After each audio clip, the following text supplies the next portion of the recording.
call to order the special meeting of the Common Council for Tuesday, March 17th. Will the clerk please call the attendance roll? Alderman Benyon. Here. Alderman Carey. Here. Alderwoman Forney. Marked absent. Alderwoman McCall. Here. Alderman Crawford. Here. Alderman Anastasia. Here. And President Robinson. Here. 6 present, 1 absent. You have a quorum. All right, thank you. Communications from the mayor. Ladies and gentlemen, members of the council, the city of Olean operates under 3 governing authorities: the chief executive officer, the common council, and the auditor.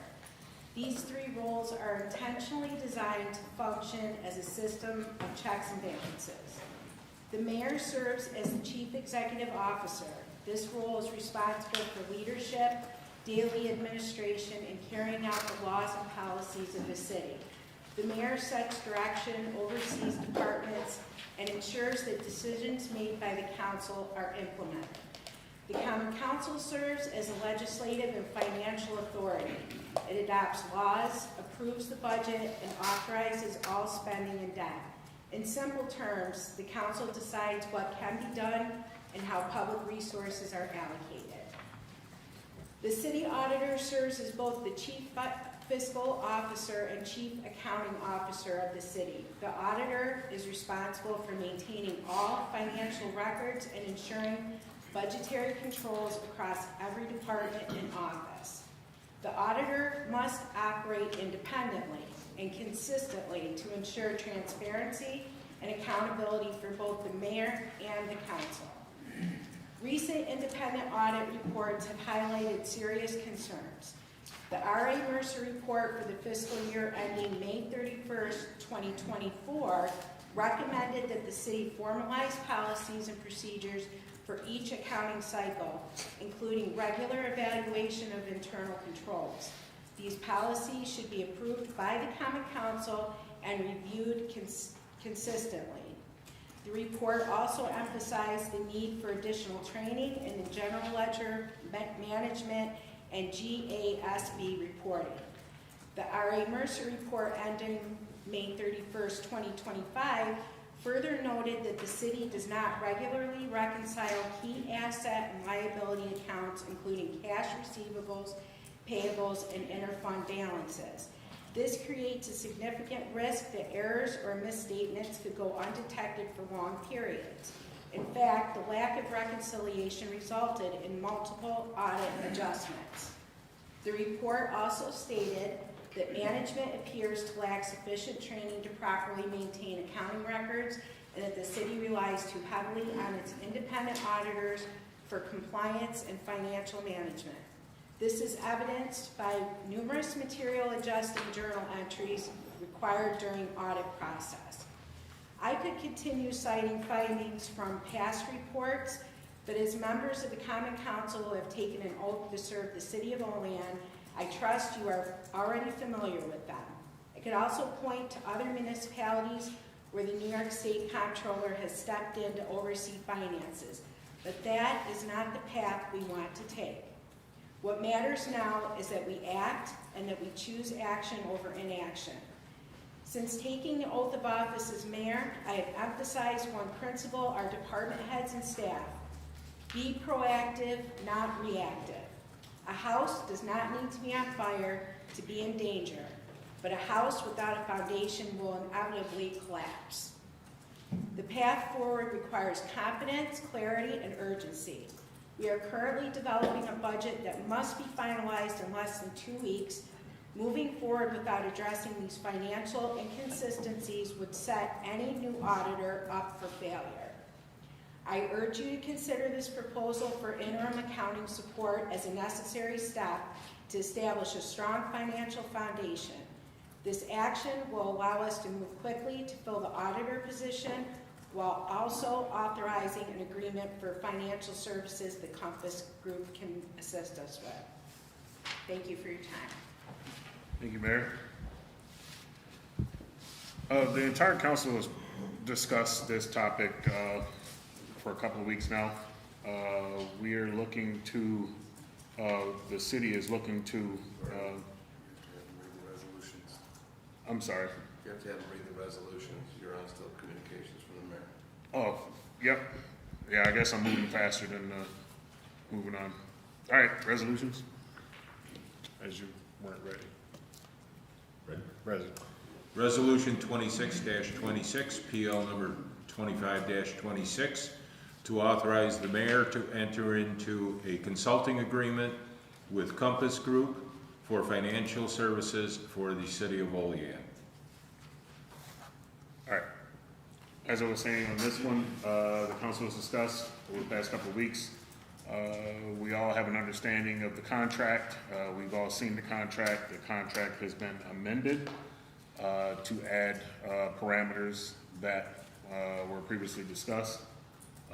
Now is a good time to hear communications from some of the other council members on this particular topic, and hopefully the city can respond in kind. Alderman Anastasia. First, I want to start off by saying, I got this notice that we're having a special meeting yesterday at 5:21. The email was addressed to the alderman, Tiffany, and to the mayor. And we follow Robert's Rules of Order, at least I thought we did, and I didn't see where the press was notified. So I don't know if this is a legal meeting. Did we give the press 24 hours notice so that they can notify the public that this meeting is taking place? And I don't know, Mr. Morgan, if maybe you could answer that. Has proper notification been sent to the press? I can't address that. I do have some information regarding whether competitive bidding process is required. Would you like to hear that now?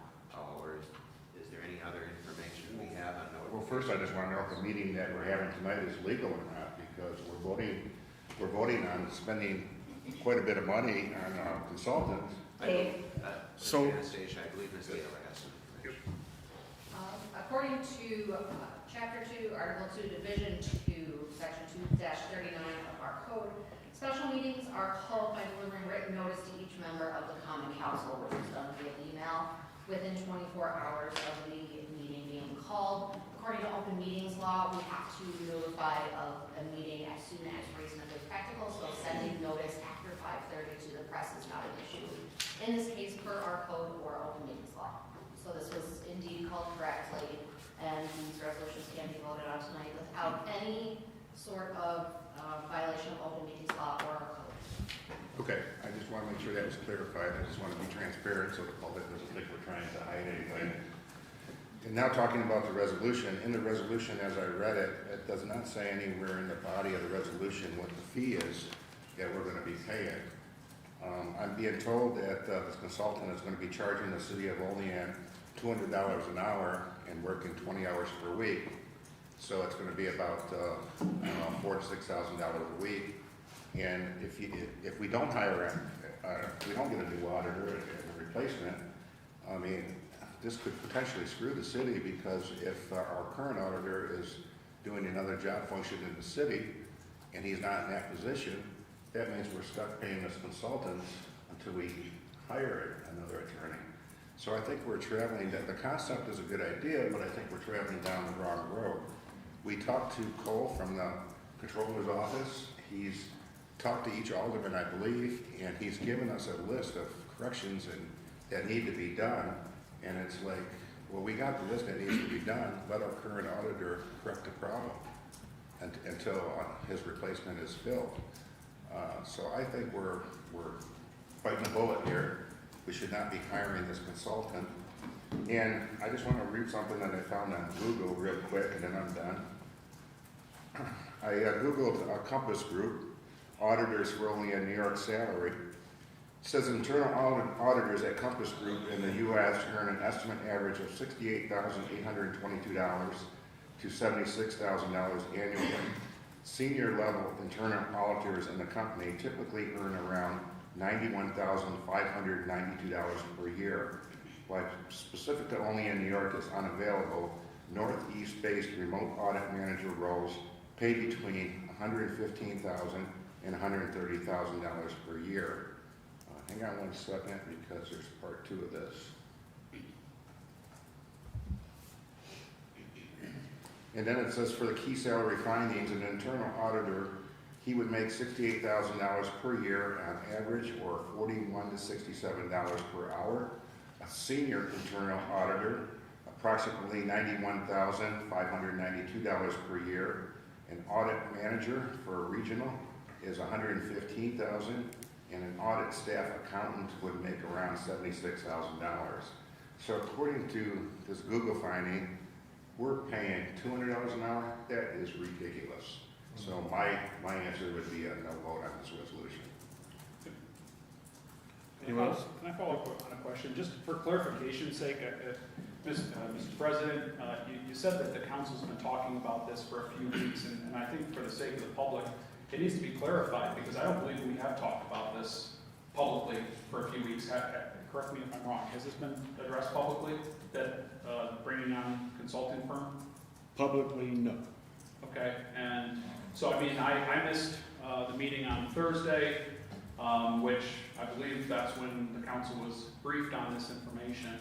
So, I mean, I think this, if nothing else, shouldn't go to resolution. I think this yields further discussion and transparency to the public. You know, again, got concerns, some of which Alderman Anastasia brought up, but there are, that's my first major concern, and for clarification is has this been disseminated to the public? I was just thinking what the city attorney was going to brief us on before regarding the competitive bidding situation for this. Mr. Curie, there were some questions asked regarding whether there was a requirement of public bidding. So I spoke with New York Conference of Mayors, as well as did research on state law and our local law. Under state law, I don't feel it passes muster. However, under local law, I do feel that the council would be fully authorized to vote to retain a consultancy group as a licensed professional. In looking at emergency procurement under general municipal law, there are 3 prongs that must be met.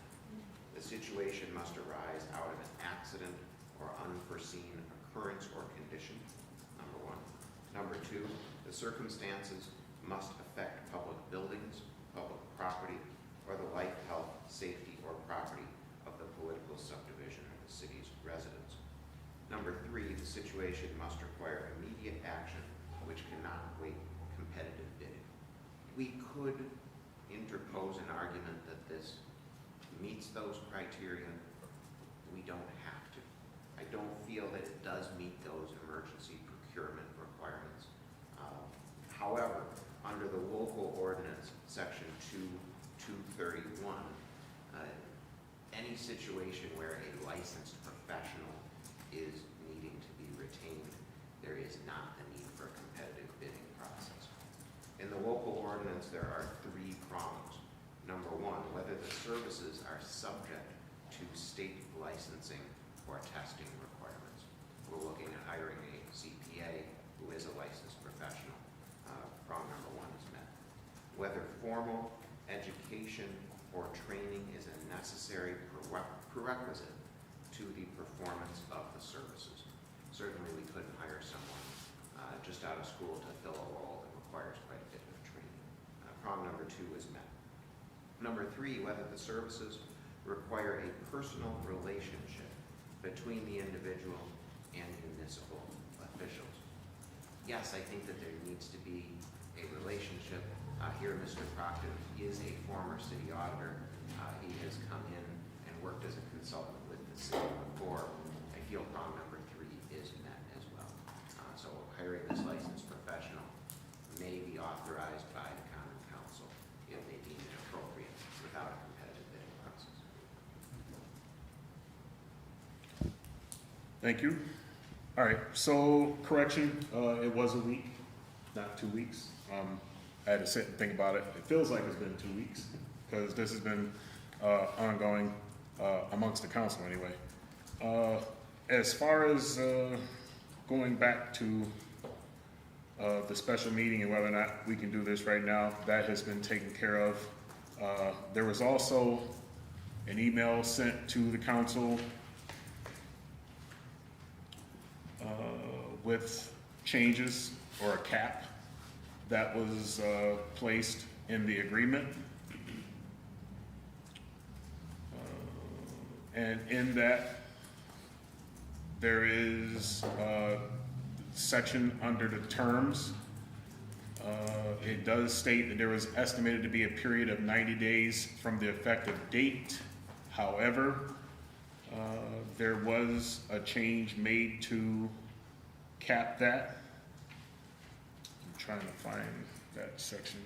They were sent out at 10:15 this morning. Yes. It's on page 2. Okay.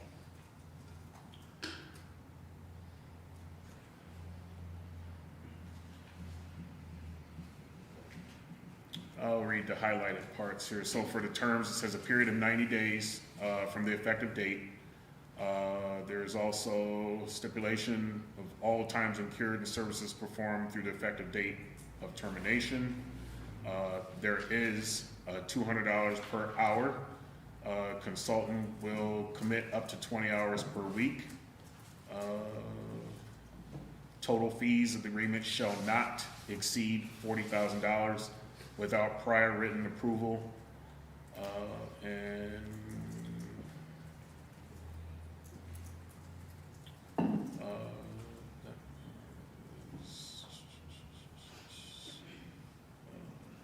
Am I missing anything, Mayor, in this? No, that's pretty much it, but the scope of the work is really making sure that the day-to-day operations and procedures are in place. But this is all an intent to make sure that our end of the year, working with the budget we have right now, will all be reconciled. We will have the numbers that we need to move forward with a new budget instead of waiting until, in this case, we waited until February of this year, which is many, many months after the closeout of our fiscal year. So in this interim, we can't expect to be looking for an auditor to take over the duties with the practices that we have in place presently. This is going to cost countless hours, if we even in fact can attract someone to come into this situation when we don't have the common practices in place that we've been told over and over that we need to have. I think that we all can agree when we go to an accountant, even to do a standardized filing of our taxes, it's $200 for 30 minutes. The cost is what it is at this point because we have a specialized accounting, that this is not something just anyone can do. This person actually was employed from at the city of Olean and has come in and over the course of our history and fixed problems before. He's going to know the intimate details of this government. He would be able to do it far quicker. And if there's any doubt in that, the fact that we had a state comptroller's office from New York State here for more than a year just to try to sort out our finances because nothing was making sense. And the same goes for any accountant that we have had in here that I'm aware of. Mercer's themselves last year in their report said that it took an enormous amount of time just to make heads or tails of a lot of numbers. So to me, the agreement is based on the fact of need, and we have the ability to cease our agreement at any point. We're not stuck fulfilling an agreement, and I think he's given us every opportunity to believe that his amount of time spent will be very well because of the intimate details that he knows about our government, about how our city operations run. So, I mean, I can assure you that the quicker we get a full-time auditor in that I can appoint that can take over the duties would be my desire. But of course, we know in a perfect world, we can't say how long it's going to take. So I think we have the parameters in place to protect the finances of what this really is going to cost. But, you know, I think we've all come to realize that this is a very important job, and we have to make sure that we're doing this correctly for this new upcoming budget. And was it determined where this would come out of for this current budget? Well, we've looked at this current budget. There has been some jobs that no longer, are on the payroll. We figure possibly around $20,000, depending on how quickly we fill another position that will be available in this budget. And of course, we have the contingency. I think the contingency is used in these kind of cases where something has come up. I believe we have $63,000 left in our contingency. And that would be my feeling, but then again, you're working with the budget and you see the line items, and that might be for further discussion, but. And then, John, go ahead. Mayor, has Mr. Brockton incurred any hours currently at the city? We aren't being charged any, there has not been any agreement. He wanted to get a handle on what the practices are, and he was in for 4 hours and spoke to the people that are on staff, and just wanted to get an understanding of procedures to know what we're really dealing with. But there's been no bill and no agreement entered. Okay, so there's those hours that those are not Billable. No. billable hours? No, they are Okay. not. Thank you. Chair? So I was glad to see that you put, change the wording from approximately to some type of cap, but you talked about how we're not mandated to extend it. If in fact you don't hire an auditor in that time frame, we are mandated to extend it, or else we don't have an auditor, which then we would, be in a worse position than we are right now. So at this 20 hours a week, are you saying that he can come in and do the full functions of the city auditor's job?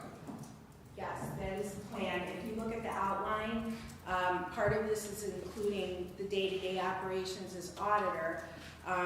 Obviously, as soon as, if we have the resolution passed to post this job, we will diligently be looking for. And the idea would be the new auditor would then be, introduced to our city government by Mr. Procton, and accounting practices will be in place at that point, and procedures. And, this is obviously at this point where we're at as far as this being an overlap in an inconvenient time to be taking care of. My question though is in that 20 hours, he can do the full functions of the city auditor.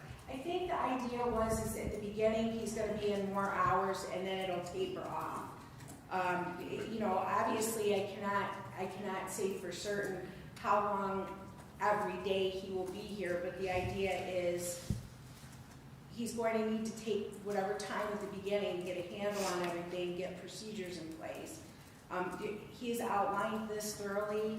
He is after meeting with the staff that's in the office, I think he's fairly certain, given the fact that he is still familiar with everything that our departments do and their line items. I mean, he sort of even built some of the spreadsheets that we're seeing today.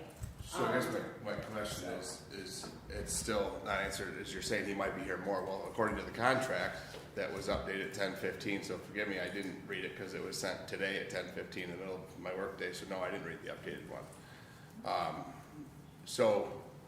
But it's up to 20 hours. He can't come in over 20 hours. No, he can. I mean, we want him to be flexible at the beginning to get a handle, but I think we're looking for specifics, and I think any accountant would know. Sometimes things take longer on a certain day than another. I don't believe that he would be misusing his time. Yeah, I think his time would be used appropriately to spread it out, but there are some variables within this situation that we just cannot determine. How fast are we going to get a person to interview for the new job?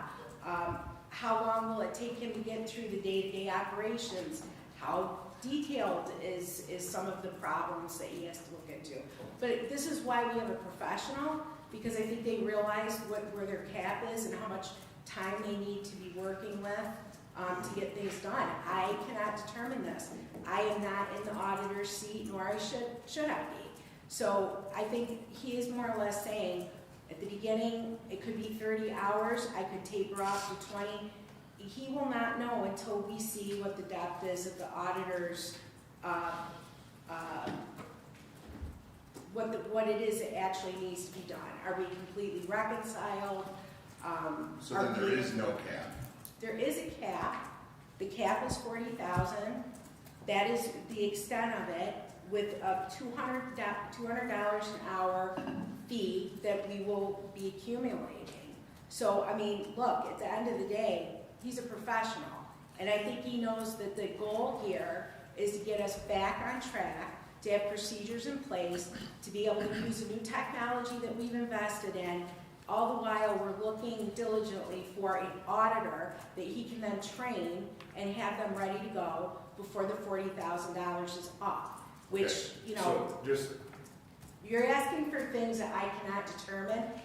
what I'm asking for is in the verbiage of the contract, you just said that there was a cap of up to 20 hours. Now we're saying there's not, but my point is there is a cap of $40,000. But when you no longer have a city auditor, there is no cap, because you're gonna have to keep extending I believe it. it would be in the best interest for the city to not skip a beat with an auditor. We will work at that diligently, and I suppose we cannot play out every scenario, but the fact of the matter is we do have someone here that will support this office while we're looking, and I guess we can revisit it at that point, but we do still in fact have an appointed auditor here, okay? And until I make a change on that appointed auditor, we will still have him in the building. That is the plan. I am not going to leave any position such as this to languish. I think that we've seen enough of that. I think we've seen problems with the report, and that's the last thing I want to continue to do.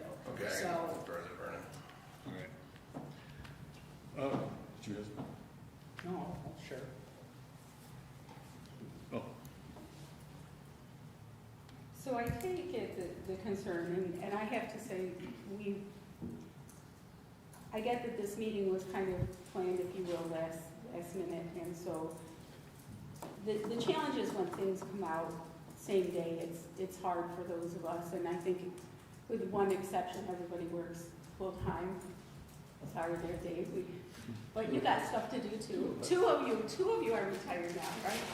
So it does make it hard to be able to come up to speed on it. We have been keenly aware of the issues within the office and the day-to-day issues. It is something that we have recommended training for, a variety of things. As for a CPA, I think this body has understood the value of having a CPA for a long time. My understanding is it had been brought up before in previous scenarios. I think to JR's point, the concern is, and I appreciate the fact you put the caps in, okay, and lowered it from 30 hours a week to 20. But then again, if it could be 30 to start with, that 40,000 is going to be dissipated pretty quickly. And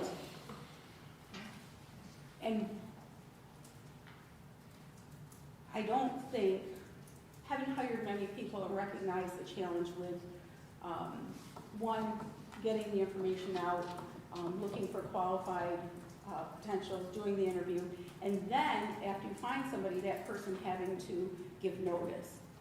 I don't anticipate that even within 90 days that we will find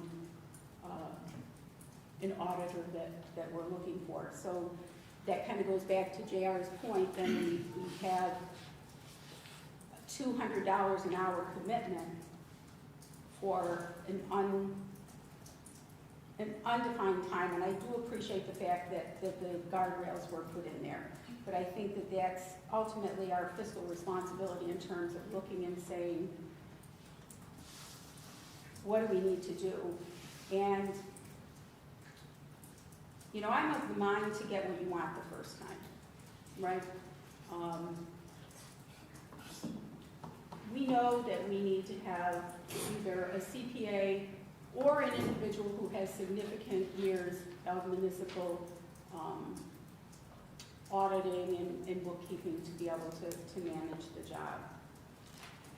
My concern is that we're not going to get it within that time frame, and that we are going to be committing to $200 an hour for whatever that time period is that until we get a new auditor. And I appreciate the mayor looking to say how can we manage this, and to put something out there that is a different solution. I'm just not sure this is the solution. Can I say something? Mayor? I would just like you to know, I think I've already mentioned this, I have been seeking for the last 2 months an auditor, and without posting it publicly, I think you're correct. In this vicinity, it will be difficult. But once I'm able to post it, and we have it out, I'm sure it will be quite easy.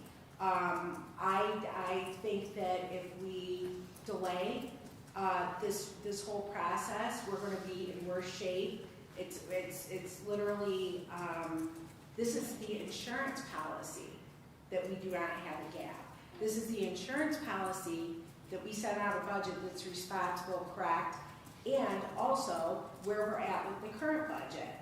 I mean, this pathway that I have been able to obtain for the council is to ensure all the problems that you're describing do not happen.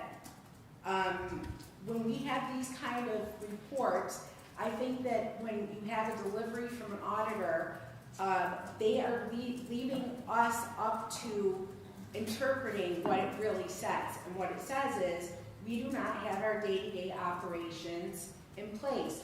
What it says to me is, when I'm in office, seeing the day-to-day operations, that our procedures aren't even starting with a purchase order, that is worrisome for any accountant. And as the mayor, I cannot sit in that seat and take over. There's a checks and balance in place with our charter. This pathway, in essence, is protecting us from the very thing that you are worried about.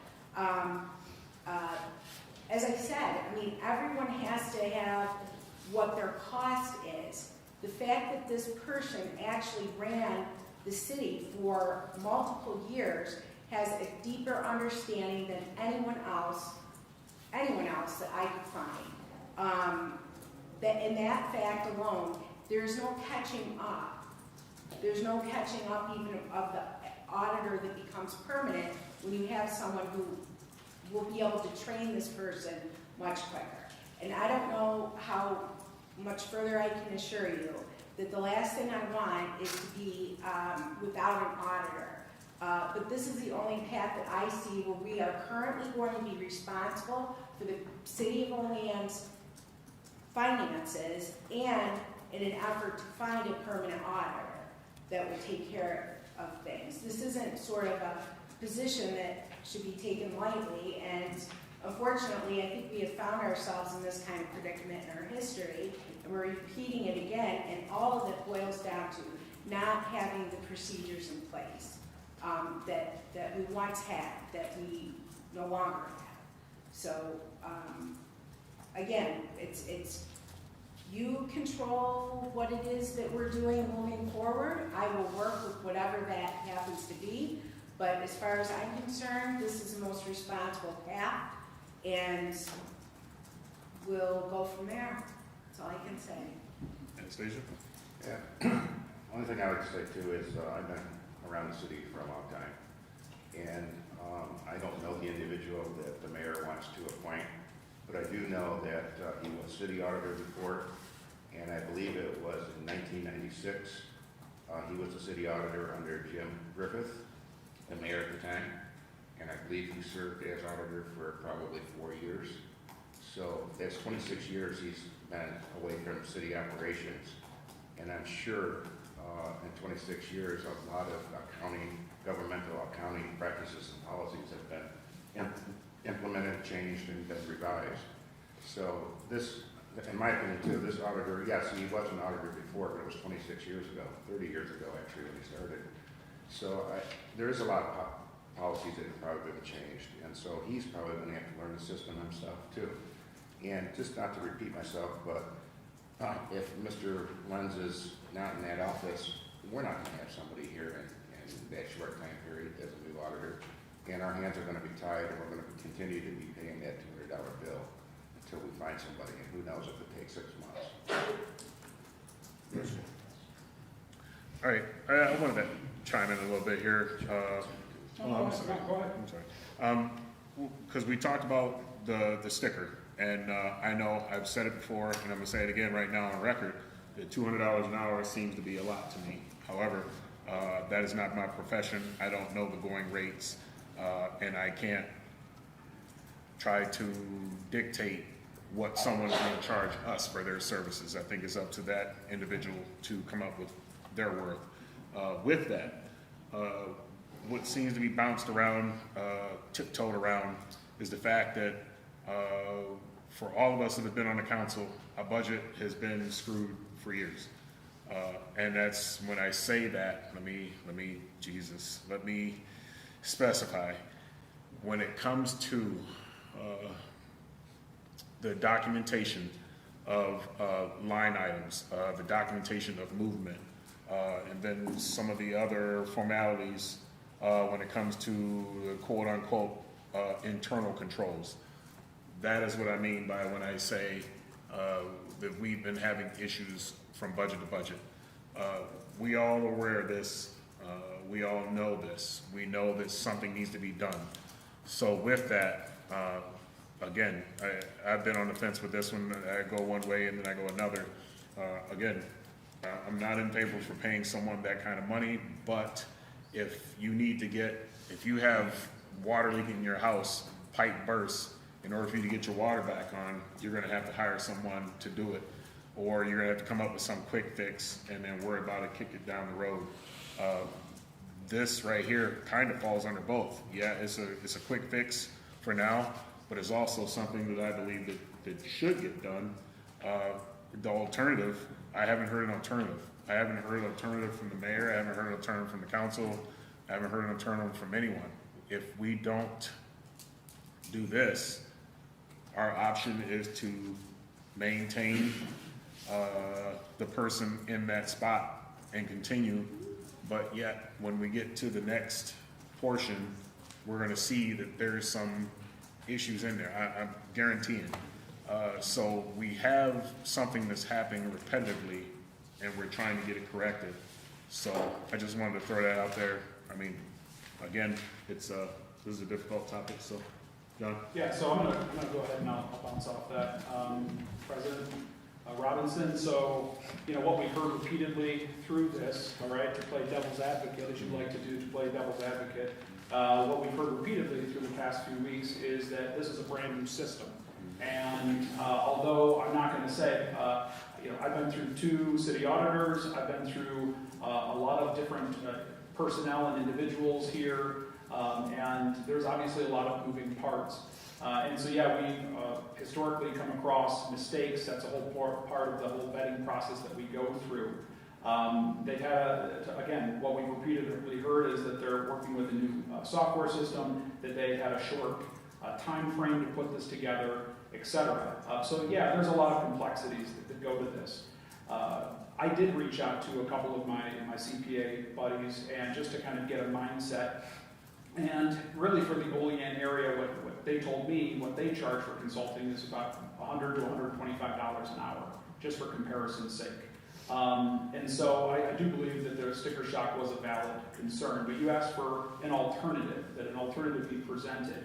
So as far as I'm concerned, right, as this applies, we're in the final stages of preparing and adopting the city's budget, one of the most important responsibilities. We're less than a month away from its completion. With the runway in our sights, I don't believe that it's time to change the pilot mid-descent.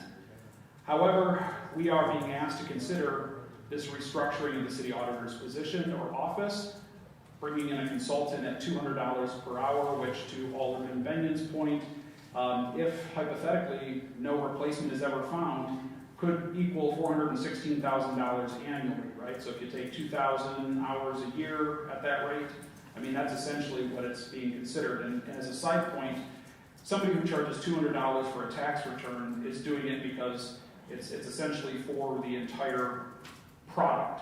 Consultants charge significantly less than, say, that might take a half hour or an hour to do one single tax return versus someone who's coming in and working 20 or 30 hours a week. And so, but I do believe fully in the search then for the new position, which the next resolution addresses. So I want to be clear, by no means am I opposed to evaluating the long-term financial structure as well as the restructuring of the office.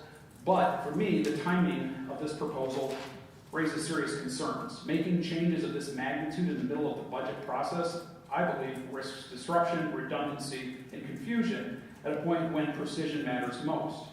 I think that it is a real challenge, okay, to make such a significant change with only a month to go for budget adoption.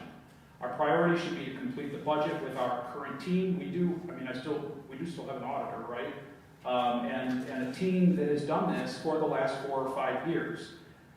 It does not need to be caught up to speed. Now, once finalized, we can take a more deliberate and transparent approach to evaluating what those staffing needs are and what changes are necessary.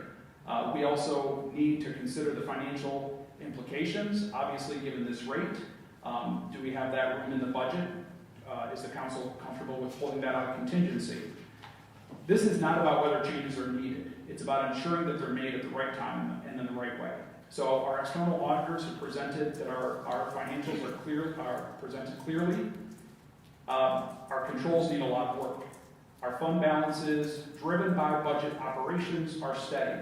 I would respectfully suggest that we maintain the current course in our structure and through the remainder of our budget process, but create a plan to address the staffing, which includes putting money aside to find a professional headhunter. The mayor's correct. This isn't a skill set that you just find all over the place. We should be partnering with a municipal recruitment firm, headhunter, at the obviously change in the salary level of the next resolution. I firmly support, but if we want to put our money someplace, we should put our money to finding the right person. Thank you.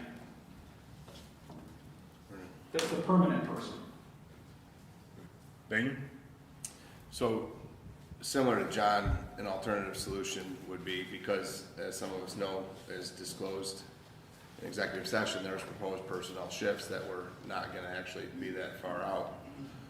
With that being said, I think that you should consider maybe reevaluating this consulting thing to keep your current auditor in place until you actually find a new auditor, because that is a more fiscally responsible thing to do. And also, we could look at a consulting fee that is more appropriate for what the work would be done, and he can overview and review the work to make sure that it does comply. Because you are right, audit after audit has said lack of training, and training dollars have been cut, no training was given. I think that alternative solution doesn't bind us into a spot where we potentially are paying an exorbitant fee, because you're right, we can review it, but I don't like to review it when we backed ourselves into the corner.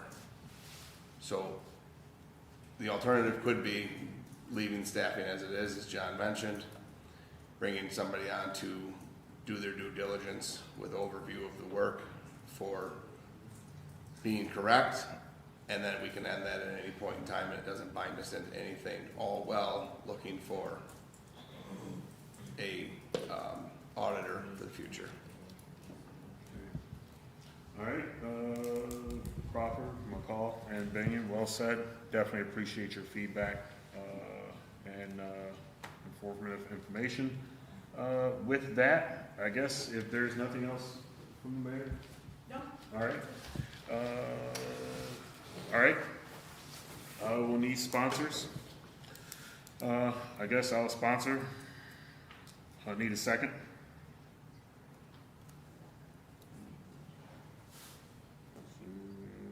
We'll call one more time for a second. Call a third. All right, we have no second. So the PO's dead? No vote? All right. Moving on. Resolution number 26-26, PL number 25-26, to authorize the mayor to post the city auditor's position for a salary range of $95,000 to $120,000. There's a mistake on the resolution, the PL numbers, they're the same as the preceding one. What? Oh, we don't have to correct. PL number now. This is basically 26. Resolutions are the same number. Right. I don't think we have to correct on that. No, it's just a typo. It's just a typo. There's no PL number on the second one. Yep. The resolution is the same number too. Yeah. I think the resolution number is the one that matters the most, correct? Which is the same. Yeah, the second one is 26. Okay. First one should have been 25, 26. Second one's correct. All right, so, with this one, you've already read it. Mayor, would you like to add anything to this one? All right. So as we've kind of hinted and discussed in this one just a few minutes ago, we are looking to authorize the mayor to increase the salary range of the city auditor's position from a salary range of $95,000 to $120,000. Any questions, any comments on this one? So just a clarification is this is with the CPA or the equivalent, right? So it's my understanding, and Mayor, you can correct me if I'm wrong, that when we discussed as a council, try to figure out how to word this, it was mentioned that it would be with or without a CPA, but municipal accounting would be preferred, something of that. Mr. Robinson, may I chime in? Please. We have been working with the county on a proposed job posting, as well as doing some research for the city auditor position. What we would ideally like to include in the posting is that CPA would be preferred. We don't want to say a CPA is required because it would limit the applicant pool. But we would like to say CPA or equivalent experience. In our research in salary ranges, to get someone with the requisite either professional license or experience or training, or ideally all three, increasing the salary range would allow us to be competitive. We may not get an ideal candidate at this salary range, but I think that we could get someone well suited to the job, and I would support this. All right, thank you very much. Let me rephrase that. So as written, this means that the city auditor's position would increase from 95 to 120. It doesn't say with a new hire. Should it not stipulate? It's saying, but it's to post the city auditor's position, so it's just a posting. Okay. As long as That's we're- true. It's, am I correct, Mike? It's a salary. Yes, my Because feeling otherwise- is this is for the As job long as we're- posting. Okay. I just want to make sure we're clear about that. That this would apply to anyone who may apply to that posting. All right. Any other questions or comments on this one? All right, I will make a motion on this one. Can I get a second? Second by Crawford. Will the clerk please call the roll? Alderman Benyon. Yes. Alderman Carey. Yes. Alderwoman McCall. Yes. Alderman Crawford. Yes. Alderman Anastasia. Yes. And President Robinson. Yes. Resolution passes unanimously. All right. And if there is nothing else for this meeting, I'll make a motion to adjourn. Can I get a second? Second. Second by McCall. All in favor? Aye. All right, opposed? We are adjourned from the special meeting. Okay, I'll call to order the Finance Committee meeting for Tuesday, March 17th. Let the record show that all alderpersons are here with the exception of Alderwoman Forney. Approval of the minutes from the previous committee meeting, Thursday, March 12th.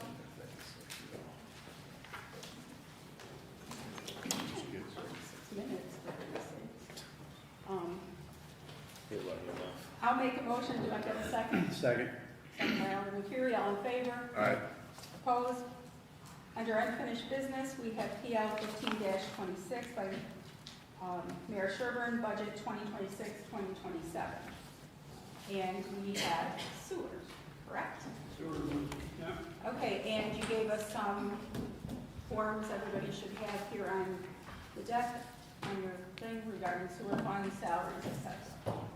Correct. Those are new printouts for ones. Ones, these are replacing the, what's in the printed one, right? These. Thank you. So, we're gonna let Stephanie start.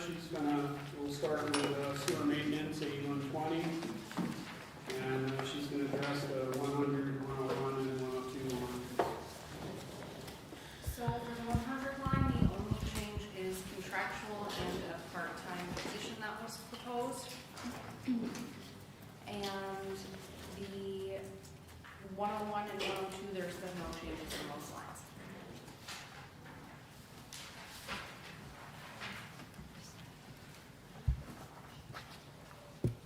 And then there was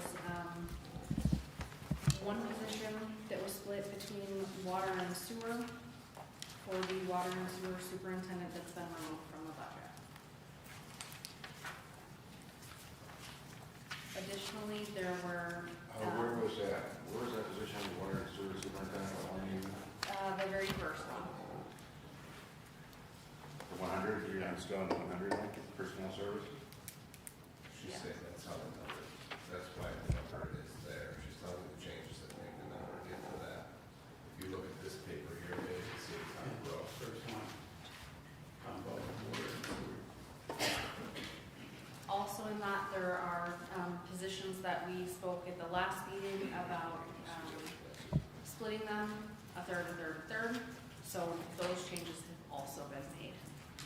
And those are the positions at the bottom in red, from the mayor down to the auditor. Is that what this red proposing summer help times one is? This, the part-time one you just talked about? Is that what that is? Was proposed.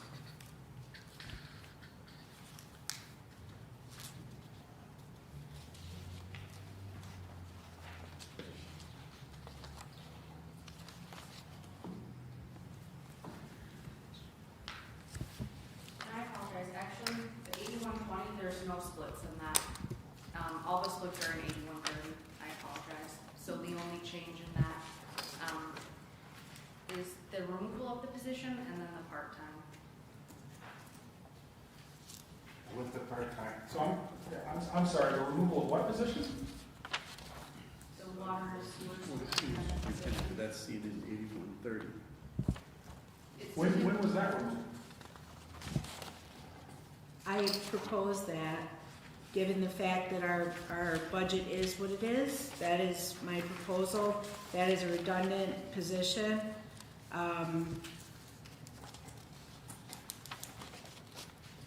So that is included in your proposed budget that we've received?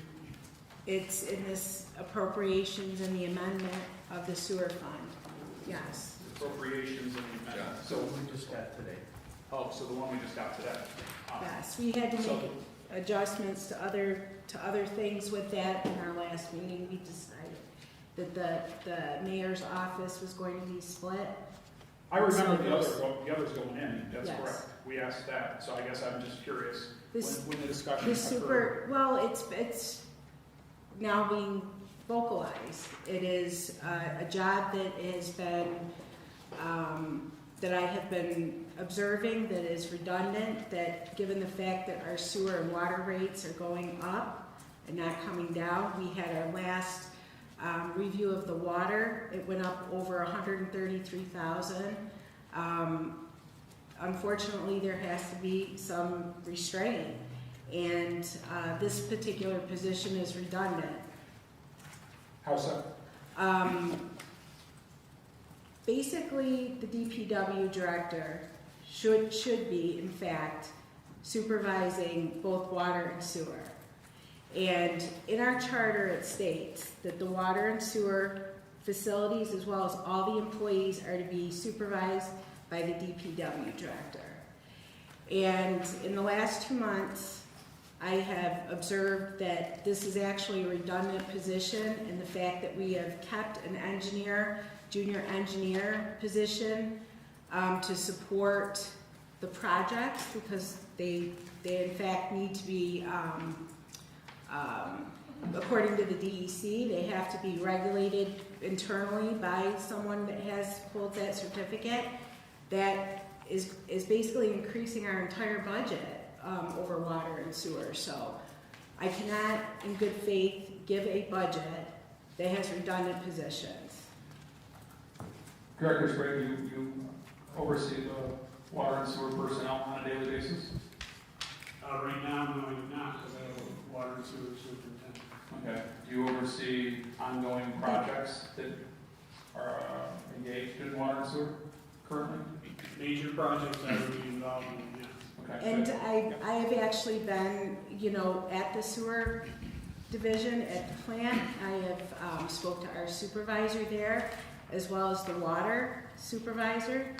I think all of the people that are in those positions are doing very well.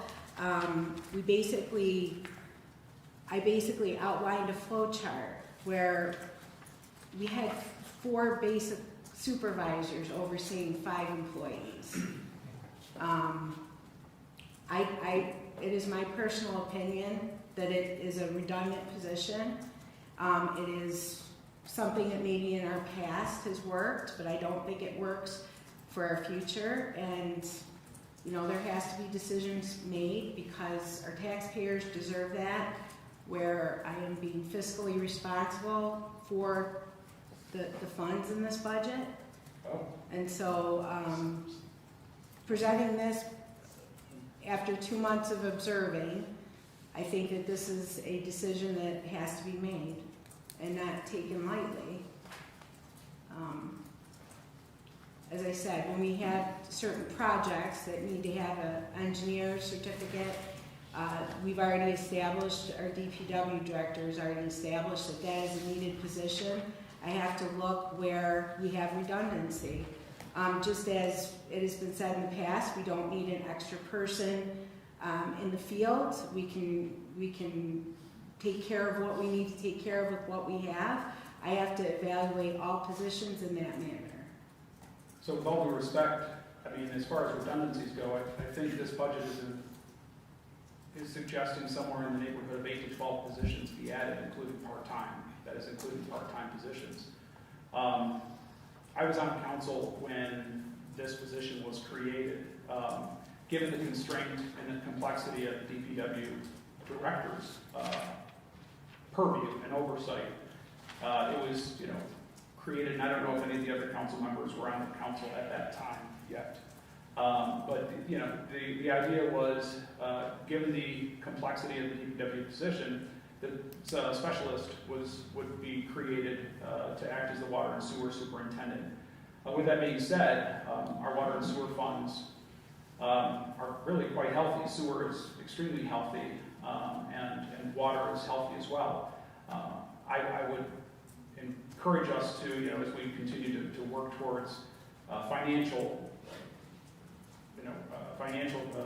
responsibility, to work on our sewer agreement with the village of Allegheny. I've got major concerns about the elimination of this position, as the city itself faces the greatest water and sewer challenges. I've got major concerns about this proposal to eliminate this position. We are managing or preparing to undertake massive projects worth somewhere tens of millions of dollars, including the sewer bypass initiative, levee reaccreditation, lead line replacement, ongoing water line failures, sewer line I&I work, wall repairs at the treatment plant, as well as we have grant administrations on and on. By my estimate, we have a minimum of $30 million, up to $50 million worth of estimated costs tied to current or upcoming water and sewer projects. Given the scale and complexity of this work, I really don't believe that it's well timed to reduce the leadership and oversight one of the most critical operational areas. That's one thing that we constantly all are talking about here is the necessity of having water and sewer infrastructure. That's literally the first thing we all talk about when we talk about risk to this community. This position, just being called redundant, is essential to ensuring that these projects are executed safely, efficiently, and in compliance with regulatory requirements. I think, and what I've seen is that this position acts in a critical way, maintaining a strong fund balance in both the water and sewer budgets. And more importantly, I also would be remiss if I didn't raise the concern regarding the commitment to the Seneca Nation down the road for our sewer upgrades. So eliminating the key role overseeing water and sewer sends, I think, the wrong message about Olean's priorities as well as our follow-through. We promised the residents and our neighbors that our infrastructure would be a top priority. I consistently viewed this position, I still do, as that critical position, so we can agree to disagree on that. And removing it now, I think, undermines our infrastructure today, as well as the efforts that we're trying to make. If this, is driven by other concerns that I'm not aware of, if there are other issues, then I would hope that they are addressed directly and fairly and with proper due process. But I don't see the elimination of the water and sewer superintendent position as helping us to move in the direction that all of us have made a commitment to. And I would strongly encourage that this may remain in the budget. Again, it's primarily completely funded by the water and sewer funds. And that's my opinion on this. Alderman Anastasia forgot for a moment it was my Okay, Alderman Anastasia. Yes, I agree with everything Alderman Crawford has stated. When it says redundant, I'm just wondering who else is doing the operations of the water and superintendent. I'm just looking at the surplus that we got from the last audit we had. Water fund has a $945,000 surplus. The sewer fund has a $3.3 million surplus. We're firing the guy who has the only surplus in the city and is doing an excellent job. We got water well situations throughout the city that need repaired, replaced. We don't know a damn thing about them. He does. The director has enough to do without giving him additional burdens. The Seneca Nation has been here for months complaining about the discharge in the Allegheny River. And that would be under Brad's purview to get that problem resolved, although the DEC says we have until 2044. We wanted to charge, or well, not us, somebody wanted to charge Allegheny residents less for their discharge, their water usage and sewer usage than what our City of Olean residents pay. That's what we should be focusing on, making sure Allegheny pays their fair share and not penalizing the guy who's doing an excellent job, in my opinion, in the City of Olean with two huge surpluses. I mean, come on, people, let's stop, before I start swearing, I guess. It's starting to really get on my nerves right now. This budget process has been a disaster. I've been doing this for 17 years up here at different times. Never was this budget process this disorganized. Can I respond? I am here working in the day-to-day operations, and I see the projects that are looming. And I've sat in meetings with the DEC to discuss as we move forward with all of the things that you have just described. And what I have found is that we absolutely need an engineer with a license, with the background. That's what Mr. And Sprague that is. has been put into the budget to support our DPW director, who is also looking at these same projects. But at the end of the day, you only have the skill set and the experience and the education that is required by New York State to do most of these projects. We no longer need someone to oversee our supervisors. If there's any issues with the supervisors, they will report to their DPW director, which is what we have been doing for many years prior to this position. I think that this position has led to a lot of confusion. I am seeing this firsthand. I think that this position also has been given duties that are not feasible, that cannot be, the grants that are required are not being fulfilled. We are losing grants because there is a process to this that's quite complicated, that's not being done. And I see the valid reason for a junior engineer, which was asked of us by our DPW director. And so as the cost of water and sewer is going up for our residents, I have to look at every measure in which we can save. And just as you said, some of the problems that we've been faced with the Seneca Nation coming here was because of the inaction of this city. Not because we didn't have someone in place, we did, but the inaction has caused this backlash of when are we going to finally do something. The other problems that we're faced with are all back to what we should be taking care of with the proper people in place that are going to handle that. In the past, it's always been our DPW director that has overseen these two departments, including their personnel. I have looked at the charter. I think that we are too top-heavy with supervisors. This is my opinion. We have many projects that need to be done that have not been done in the past due to budget constraints. I think at this point you have to look at what it is we're willing to, spend the money or budget for. And when we have this many people in a supervisor's position, I have to make that tough decision on how we move forward.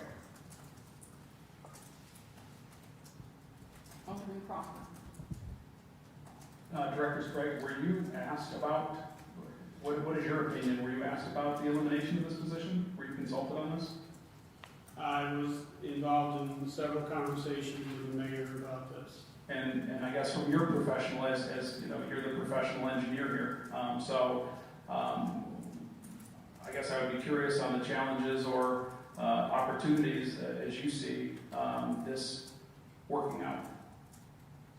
The elimination of this position. So you have that much. So it's an equal.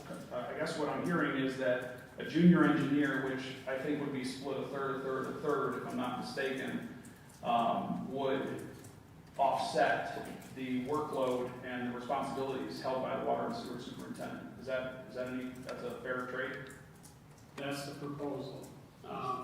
You know, if this change happens, I'm going to have to reassess that obviously what I'm doing, what will get assigned to existing staff and new staff, basically shuffle the cards.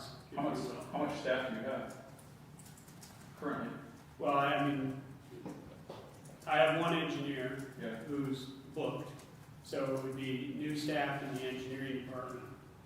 And then we'd be looking at the two chief operators in water and wastewater.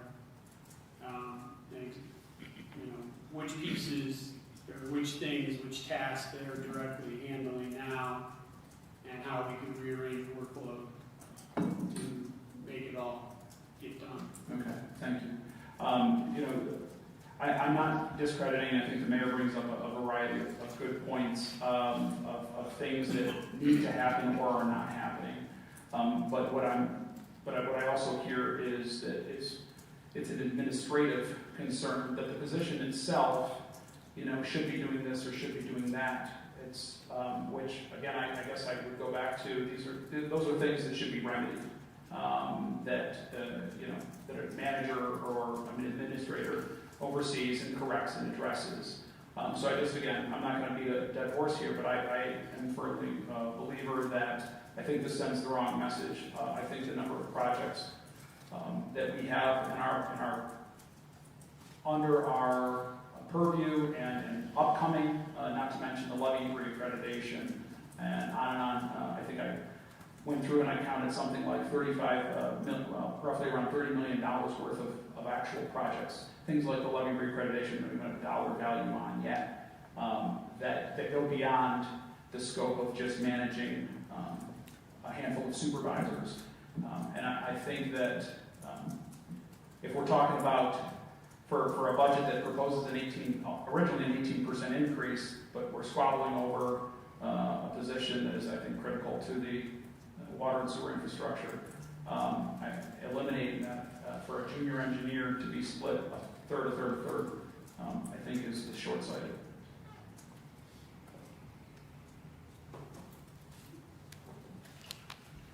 So that's the 100 line. Line 2.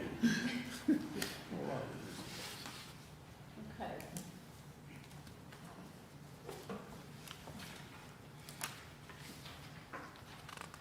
Who's up now? Stephanie, got anything more to say about 101 or 102? Okay. Okay, line 301, capital outlay, under sewer maintenance. Proposed budget is $350,000. That's there to provide what funding we anticipate we would need for either the siphon project or the upgrades to the South 4th Street pumping station, or both. The siphon project we essentially have in hand at this time. As you know, we've applied for at least one grant and not been awarded on that. So we're still looking for other funding for that. And the scope of work in the South 4th Street pumping station, we're still awaiting the Ramble Engineering report. And I'm going to say it's probable there'll be some additional engineering to really get into the details in that pumping station before we'll have a total scope there. Yeah. Jim, wasn't there, or John, you probably remember too, wasn't there another line with the DEC consent order? Wasn't there a dollar amount on that too? No, that was it, JR. We bumped it up. So that was the line. But didn't the DEC consent order have a dollar amount assigned? $250. We bumped it up to 350. And Okay. now that we're working under the new consent order, which is the genesis for this coming Ramble report, there will be an opportunity to sit down with the DEC and discuss priorities for projects and priorities for the city's funding.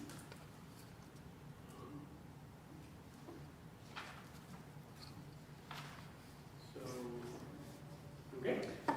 Yeah, Jim, I'm good. I just had that question on that, because I remember that water was what, 300, John? I think that was 250 proposed this year. Okay, thanks. 411 is just standard office supplies for $500. I don't think that's really worth delving into too far. 412 was previously resurfacing and street materials, and it got renamed under, I presume that's the updated New York State system. But it's still intended to be funding for repairing actual excavations in the streets that were required for either sewer upgrades or sewer repairs. So that line is for backfill and asphalt, and potentially, in the right situation, might be used for a contractor.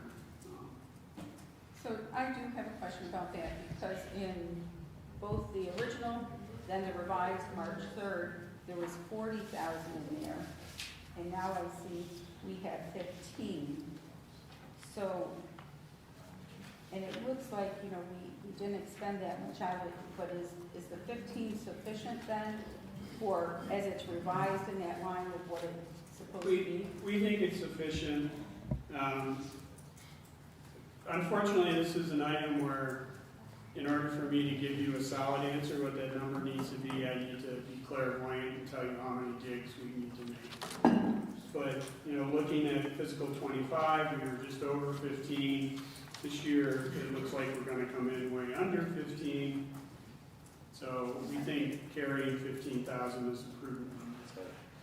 Alderman Benyon. So Jim, with that, that's just for if you have to cut the street for like the city-owned line, correct? Correct. Because if I have a break where I have to cut into the street for some reason, part of that permit fee is that repair cost. Right, Yes? you either repair with your contractor or we back charge you. Okay, But we don't carry that cost. okay, thank you. Yeah. Okay. Gas and oil, we only bumped it a little bit.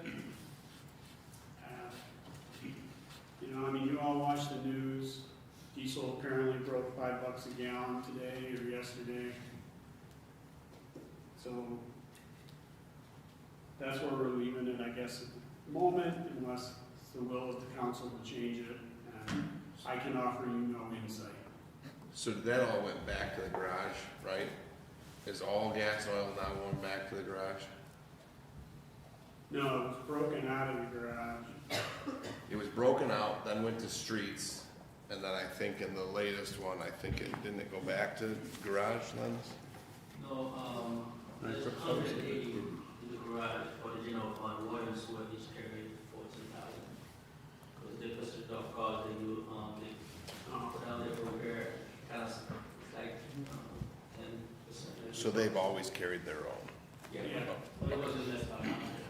That's fine, I just was expecting an increase with the split. I thought they were part of that other one. Thanks. Line 415 is essentially personal protective equipment, which we're obligated as an employer to provide.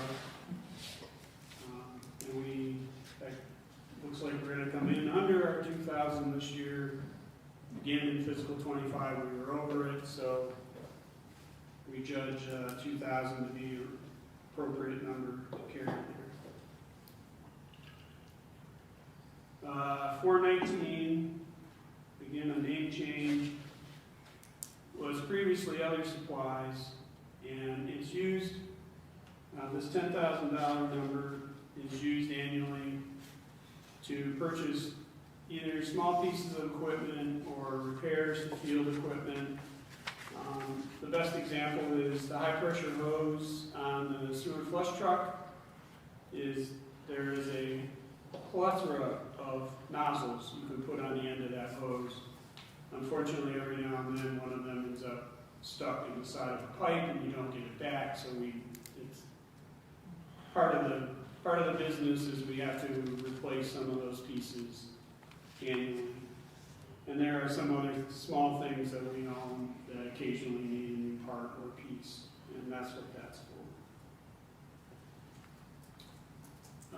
440, miscellaneous contracted services. Historically, this has related to sewer upgrades, which would either be, a new manhole or lining a manhole, or perhaps even, I guess, a new catch basin, because they do storm also. And it could, in the future, part of our DEC order on consent is we have to develop a GIS system, a graphical information system, which we have met that milestone under the consent order. And we will be, as we go forward, upgrading that system. There will ultimately be some carrying cost on that for an appropriate consultant or contractor to maintain that system. That will probably end up year going forward, as well as the repairs to the equipment.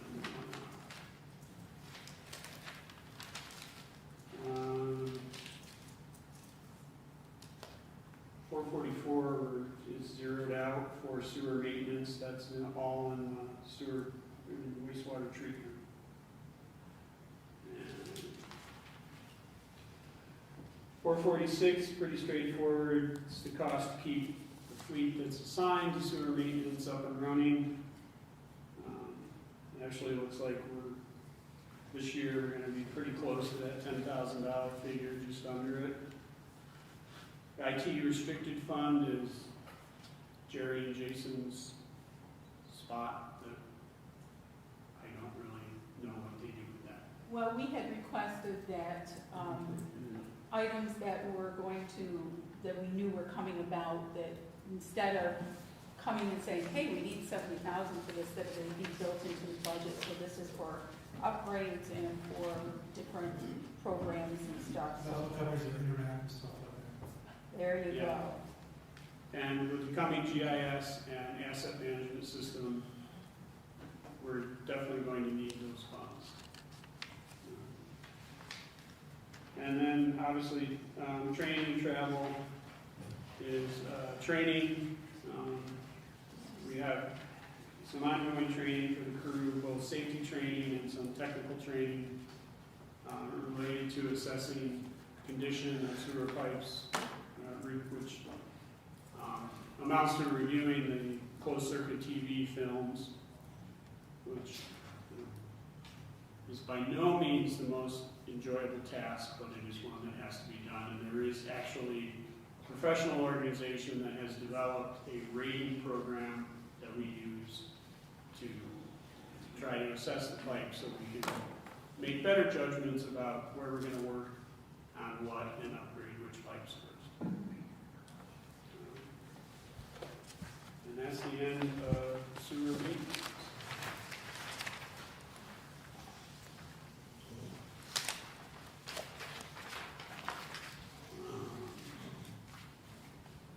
So now we're back, Stephanie, for sewer treatment and disposal, first three personnel lines. Okay, so this is the same, it's the removal of the position and the split pay that we talked about, along with the contractual changes. So I have a question, if it is the removal, how did we go from $1,060,000, $1,060,000 and odd, to $1,138,000? The bottom, Sonia. What? She just corrected it last time. These bottom ones with the split were going under 8130, not under 8120. Okay. The very bottom few, the mayor and all done that we asked to be split. Okay, Don't get this is assigned. this is where we see it. Yeah. 8130.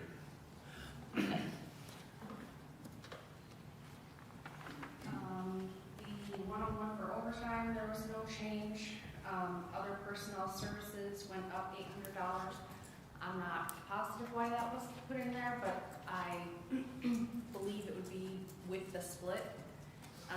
Out of title pay and stuff like that, a third of that is now going to come out of that line.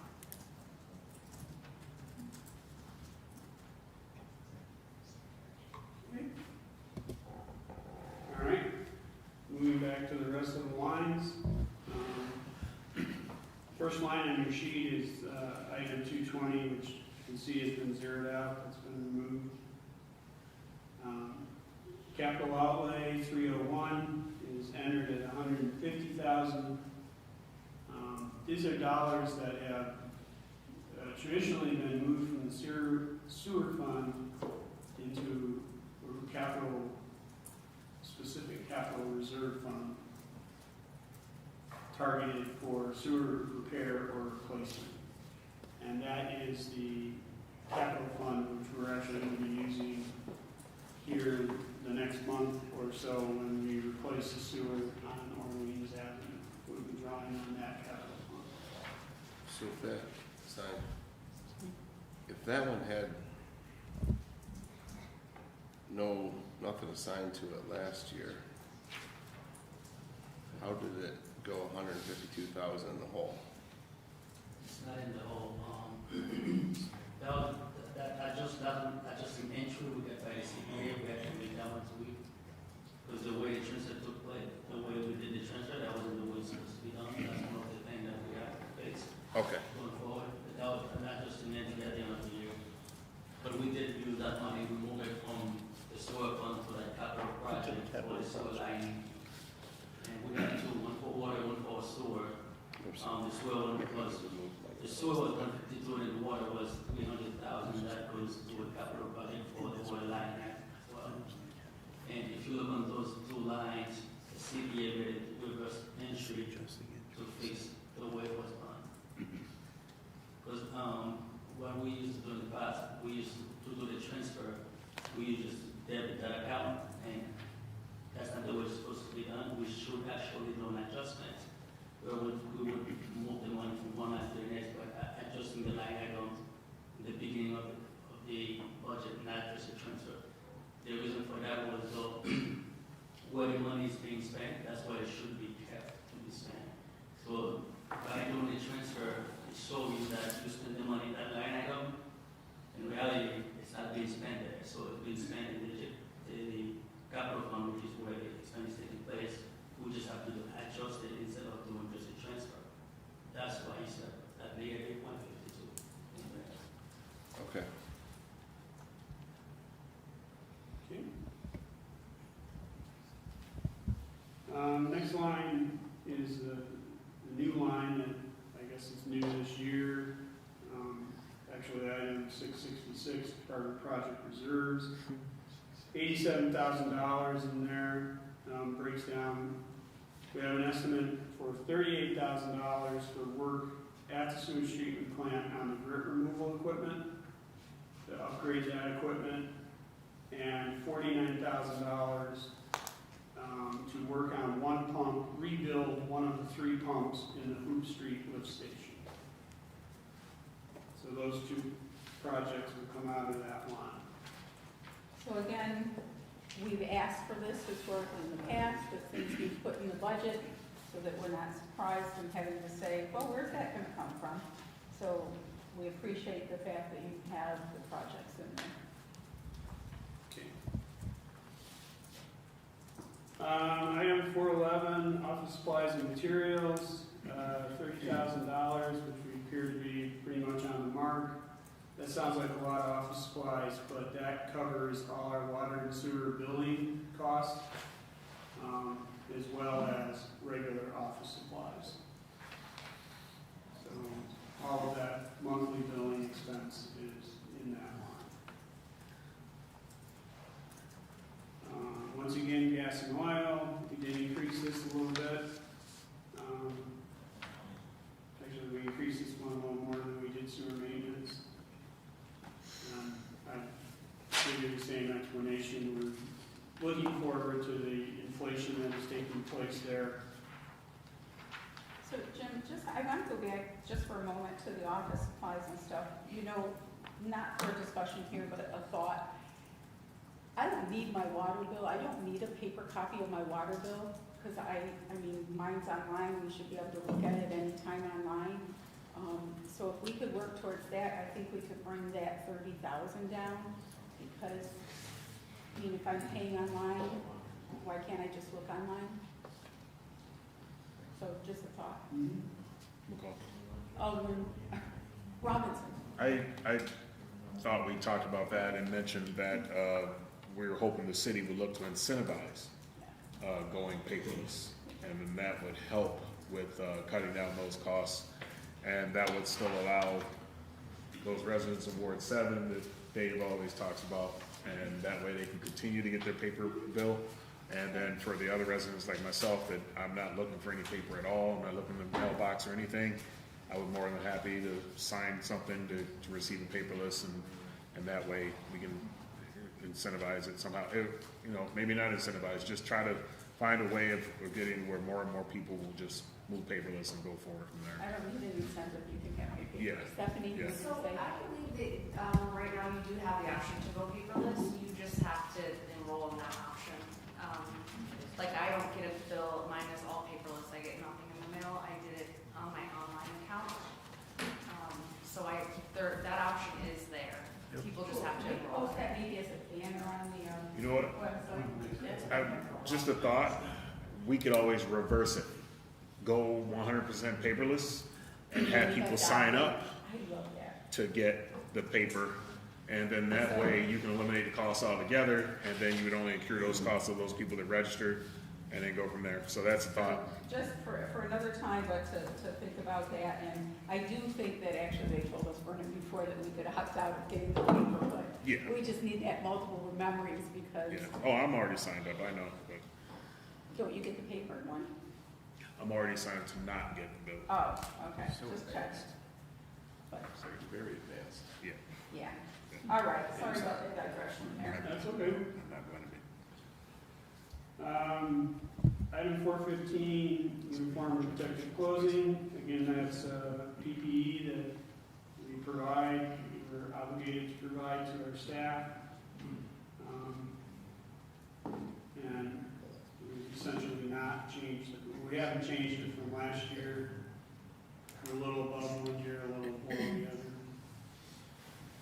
Books and manuals is keeping us up to date, keeping the staff up to date. I'm sure that's primarily in the laboratory there. We do, we have a certified lab in the wastewater treatment plant, so there is a boatload of paperwork to make that happen every year, and we have to stay up to date with that. Janitorial supplies is just what it sounds like, and looks like we're going to be pretty much on the mark with our budget, so we did not change that. Chemical and lab supplies, 418. This is a big number because this includes both treatment chemicals as well as lab chemicals used in the lab to do the testing. So there are bulk chemical purchases in this line as well as wet chemistry bench chemicals. I don't really refer to that. Telephone, there's a lot of conversation in a couple of past meetings about the few rogue telephone lines. I'm pleased to report that Dave Cam has been working on that and is starting to back them into a corner. Very soon we think we'll have at least a few that we can disconnect and terminate those charges, and he's confident that he's got most of them identified at this point, but he is literally working with the telephone company representatives, trying to unpeel large sheets of old school copper telephone lines and backtrack through it and find one that is still connected and where it goes. So it has been a significant detective exercise, but he's making good progress on that. So hopefully shortly we will start to terminate some of those charges. Light and power has been discussed at earlier meetings. Cost of electricity is going up, and wastewater treatment is an electricity intensive pursuit with many, many motors and pumps and whatnot. So we have increased this some, looking at where we are at to date and what we're projecting to finish. And we gave it a small increase to cover the inflationary effects. We think that number is prudent for the budget. And I'm glad to see that you did increase it, because with the light and the power rates that have gone up, we would have been below what last year's was without the increase, so. Yeah.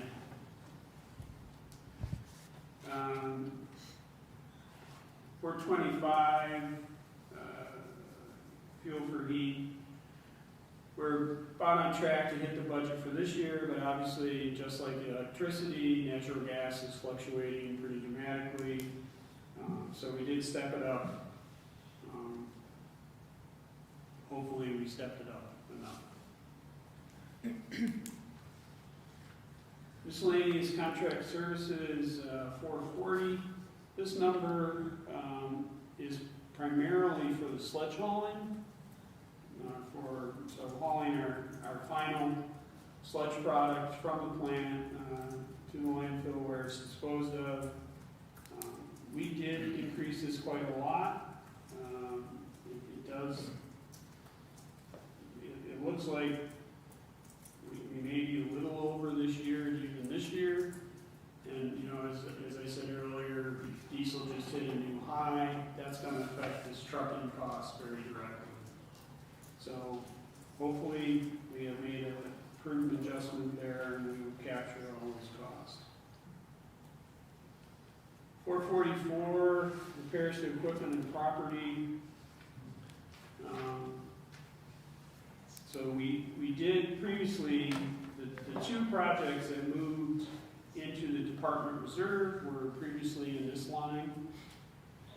So this line now at $62,000 is for, and I hate to use the word typical, because there isn't really a typical day for the maintenance crew at the wastewater treatment plant, but it's for all the things that they repair throughout the year at the wastewater treatment plant.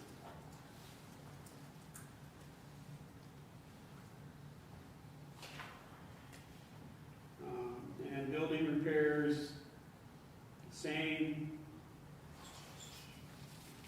45.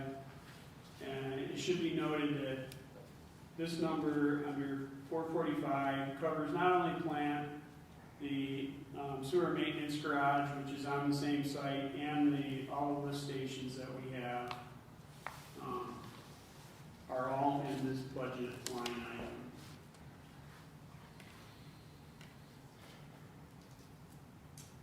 Repairs to automotive equipment, again, pretty much is the same as all the rest of the budgets that have that line.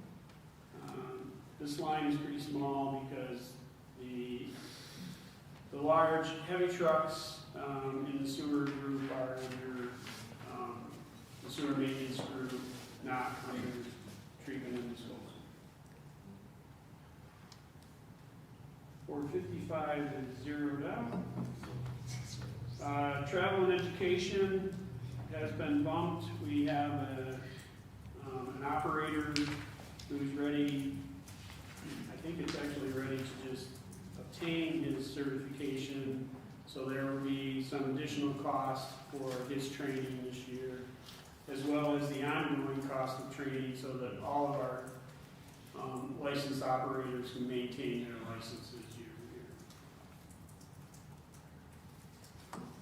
to year. Dues and subscriptions are primarily professional society dues. And it's those professional societies that are the source of the vast majority of the training that we take advantage of. And then the last line is the mysterious BQ energy credit. To be talked about at another point. Yeah. I guess maybe that's more of a conversation for the revenue meeting. But- Yes, we should be seeing it, yes, we should be seeing it in revenue, and then the corresponding cost should be captured in each one of the budgets in terms of the line items, so we have a net. I mean, we should know approximately how much that we're going to get from BQ Energy, which is around 400,000 in that ballpark, balanced against the different departments where those credits should be applied. I do have a question. On the auto mechanic helper that was proposed, that is in the budget now in terms of, okay, now, is that split in, or is it all in one of these? It's split. Okay, it's split, Middle of your page, what was that? middle of your page right here. Yeah, I'm looking there, okay. 34% is in the garage and then 33 water, 30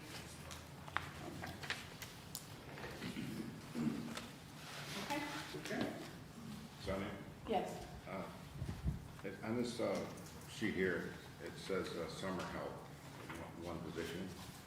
Is it addition, a position besides those 9 that were already hired?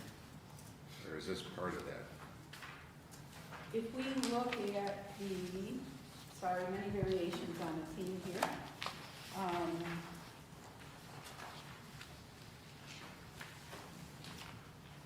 Sorry, they coded one. They had all the proposed positions in it.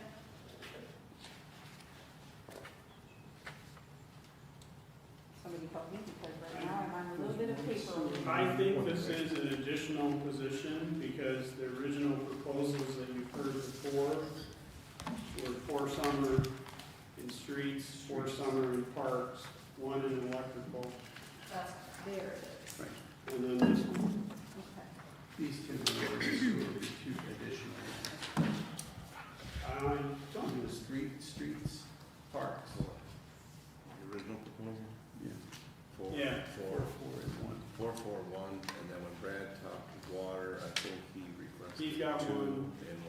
we have one year. Yep.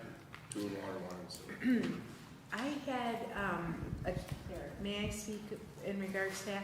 I had a discussion with Judge DeServo, and he has a program that actually requires community service, and he had asked to give him a list of duties that might fill that for him.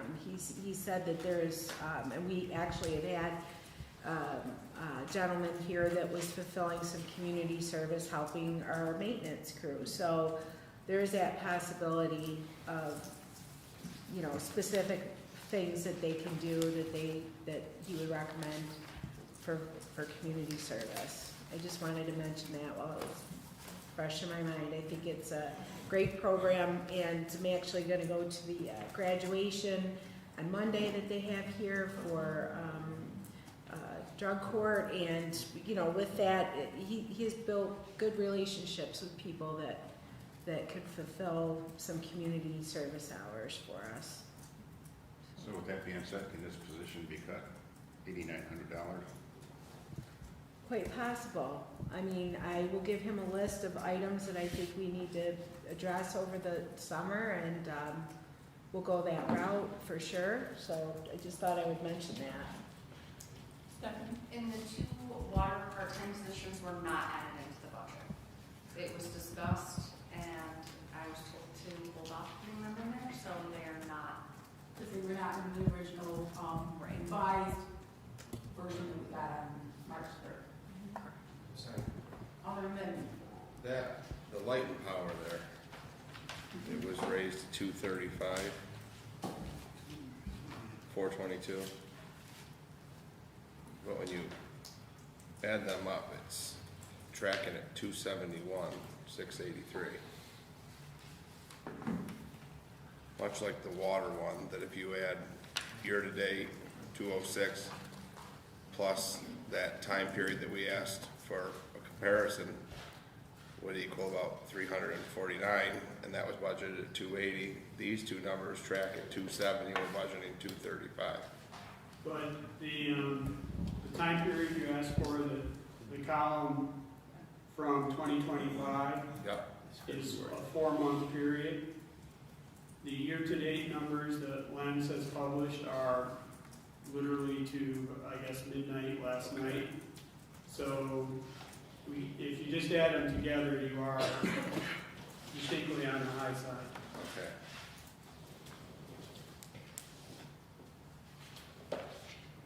okay, and then we have somebody gonna go, are we gonna, no, we're not gonna do the next line, right, that's on the bottom?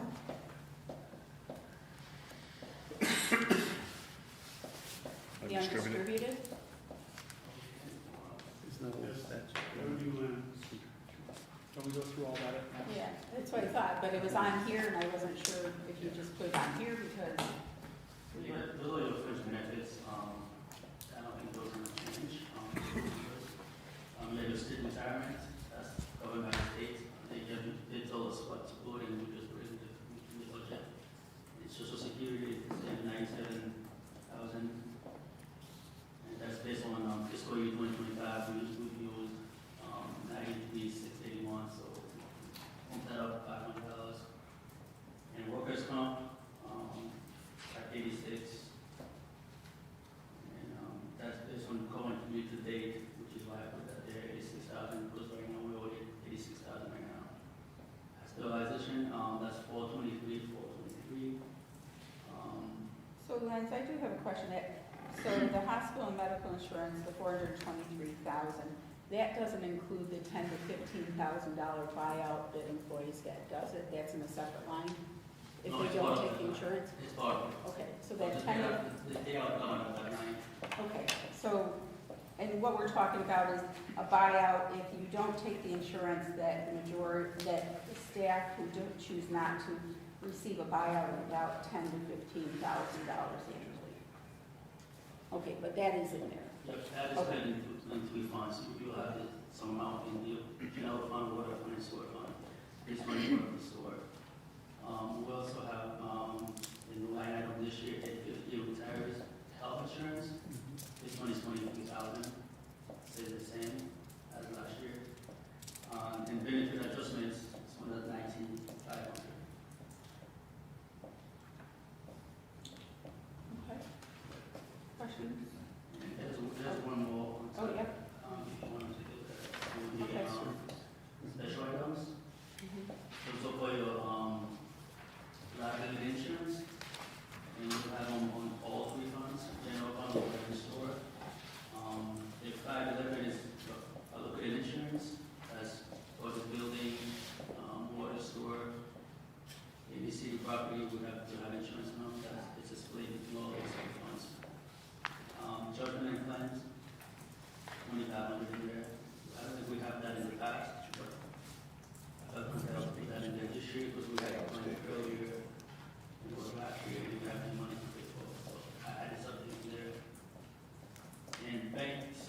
this year.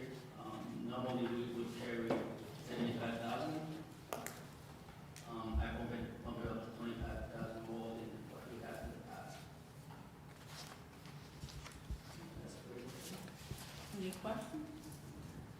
So just to kind of go back to, there was probably one of the things that created a lot of social media chatter was the YouTube channel. And thank you to Jerry Lyons, who I think he's the one who looked into it, who found that we really needed to have less subscribers than we needed to, and I forgot, what is that called, the box, the program that we were using?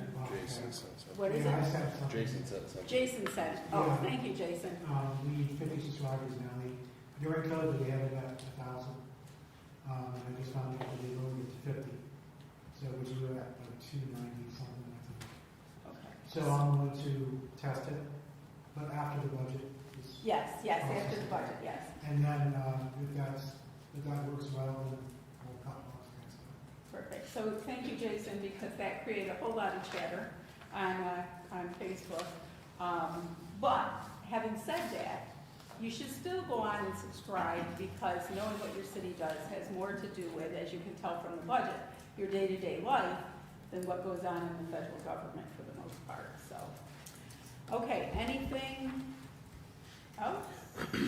Okay, under new referrals for consideration, we have none. Committee reports, we have none. I make a motion to adjourn. Do I have a second? Sorry. Second by Alderman Benyon, all in favor?